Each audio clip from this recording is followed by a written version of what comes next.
A couple of days ago, nagre-review ako ng videos ko dun sa YouTube at nakita ko yung ad ni Peso Cash. Pag pinindot mo yon, dadalhin ka niya sa Google Play Store na meron siyang mataas na rating ko, no? Okay ba itong utangan si Peso Cash? O baka iiyak na lang kayo kasi hindi naman pala siya as good as what it claims to be. So, bago kayo dumownload dito kay Peso Cash, guys, at magbigay ng mga personal information nyo, panoorin nyo na lang muna yung video na to.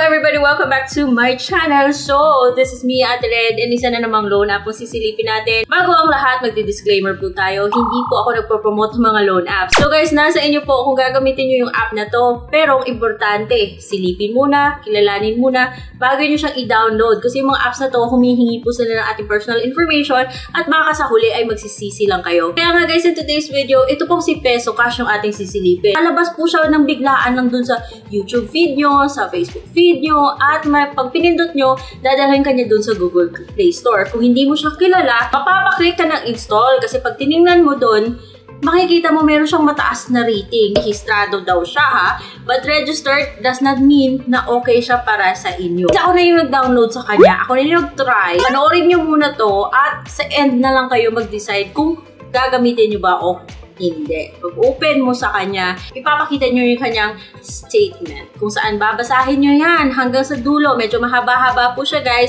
At kung gusto nyo talaga kasi mag-loan dito, kailangan nyo i-check yan sa baba at i-click yung I agree na yan. Papaalam niya sa inyo na ito po yung mga kailangan niyang access sa phone mo. Isa na doon yung camera, yung mga location. Wala kang kawala.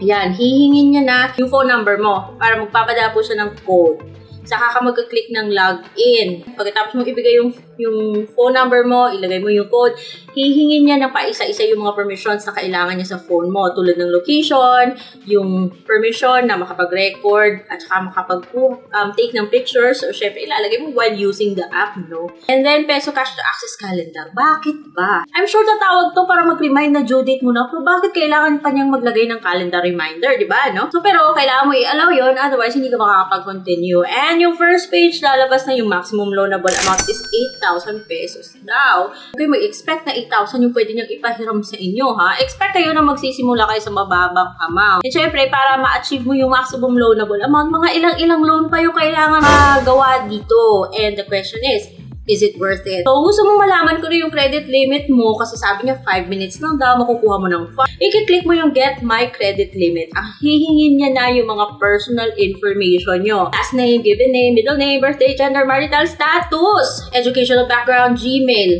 Bakit Gmail? Email, Facebook account, at how many bank cards do you have? Ano pakialam nila? Pero guys, kailangan mo ibigay yung Facebook account mo dito, unfortunately, and then saka makakapag-click ng next. Current address, detailed address, resident status kung rented or own, and the duration of your stay. So, kayo na mahala magsagot dyan. Tsaka reminder, may pa-reminder pa siya on the next page. Applicants need to ensure that the emergency contact is aware of their liaison application, OA niya ha, to the applicant. For example, when the applicant's information is verified, account security or breach of contract and other risk factors, blah blah blah, Peso Cash can contact the emergency blah blah blah blah blah blah blah. Hindi naman sila nag-verify usually kung nagbigay nga ng consent yung contact mo, pero expect ka na lang tawagan. And of course, out of courtesy, magpaalam po kayo. So, click agree at hihingi po siya ng contact info. So, ayan. Pagkatapos siyang humingi ng contact info yan, magko-collect siya ng information ng ID mo. Yung mga tinatanggap niyo mga ID is UMID, Social Security System, and National ID, Driver's License, Passport, Postal ID, PRC, Voters ID. Pili lang kung anong meron ka. Pagkatapos nun, ay pipicturean mo siya. Pero bago ka mag-picture, hihingin niya po yung number ng ID mo. So, ilalagay mo yan doon.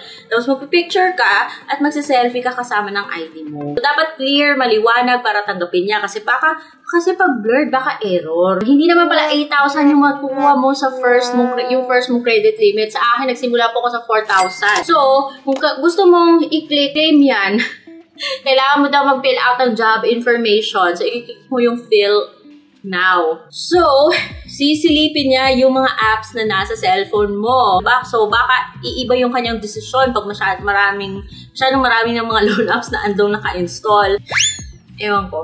Pero kung gusto mo pa rin magpatuloy dyan, just click accept.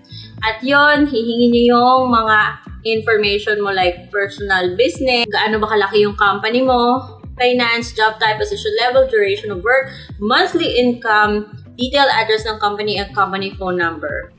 Kahit na sabihin mong unemployed ka, hihingin niya pa rin yung position level mo.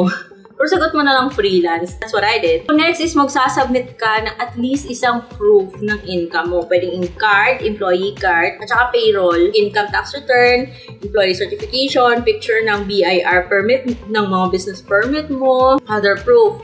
So, wala akong ibang may makita, guys. Pinicturan ko yung plastic. Nang mapunta ako sa dulo, nagulat ako, guys. May ads pa sa ni Fast Cash loan. Minimum 1.5. Maximum 30,000 pesos. Blah, blah, blah, blah, blah. So, may pa-ads pa siya. So, i-click mo yung apply loan. Wala ka namang ibang maklik sa page na yan. At ito, lalabas. Hihingi po siya ng permission ulit.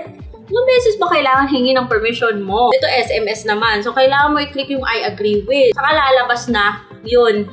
Parang, nalito ako sa kanya kasi sabi niya 8,000 maximum. Tapos 4,000. Kung gusto ko daw i-get, din gano'n, may pa-ads pa siya. I-click mo yung apply loan, sa kanya ibabalik dun sa 4,000 na naman. 1,500 days daw. Pwede mong i-click yan. Magsi-selfie ka pa. So, ayan, turn left, turn right, 30 degrees. Alam ko, familiar na kayo dyan. At papipiliin ka niya kung saan mo gustong ipadala yung pera kung sakali man ay ma-approve ka. So, pwedeng e-wallet, pwedeng bank, MU Willier, or RD Pawn Shop. Pero yung MU Willier at saka yung RD Pawn Shop, may fee po siyang 130. Yung e-wallet at saka bank may 25 pa. Utang ka na nga, may fees ka pa. Purpose ng loan, bahala ka na kung ano yung sasagot mo dyan. At pagkatapos, lalabas na yung loan agreement mo. Yung terms and conditions, yung summary ng mga babayaran mo. And guys, pag maglo-loan ka ng 4,000, may mga ikakaltas siya na in the end, yung matatanggap mo na lang is 2,790. Pero, yung babayaran mo, 4,278. Kaloka, no? Kasi yung mga ibabawas niya ay credit assessment fee, 480 na platform management fee, payment expenses, at yung transfer fee kasi pinili ko yung yung RD Pawn Shop. Kaya papayag ba kayo na 4,000 yung ilo-loan mo tapos yung babayaran mo 4,378 pero yung ikakaltas o yung matatanggap mo is 2,700 lang, 'di ba? Almost kalahati. So napaka-unfair naman 'yan. Now you see what you're gonna get into if ito-download nyo at mag-a-apply kayo dito kay Peso Loan. At least may idea kayo na ganito siya walang iya. Pag-aralan nyo at titigan nyo to ng mabuti, guys. Saka kayo mag-decide kung talaga bang uuta kayo dito o hindi. At kung gusto nyo malaman kung ano ba yung mga matitinong mga apps out there, click the subscribe button right here. Check my other videos kasi meron naman mga matitinong apps. At kung meron akong nakalimutan, put it in the comment section below. And see you on my next vlog. Bye!